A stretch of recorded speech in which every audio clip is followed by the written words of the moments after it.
maja 1993. smo imali na raspolaganju otprilike $2,5 milijuna da realiziramo projekat za gasifikacije. Tada je planirano 2.500 stanova gasificirati do kraja 1993.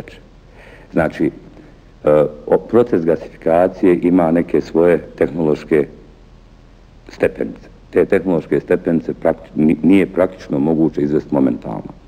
Zbog toga se u maju razmišljalo kako dočekati zimu, kako dočekati recimo oktobar ili prve dane novembra, a da što je moguće više od ovog broja, od 2.500 stanova bude završeno.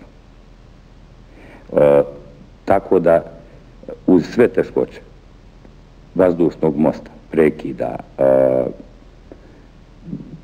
provoza robe od aerodroma do opkoljenog Sarajeva, teškoće u pogledu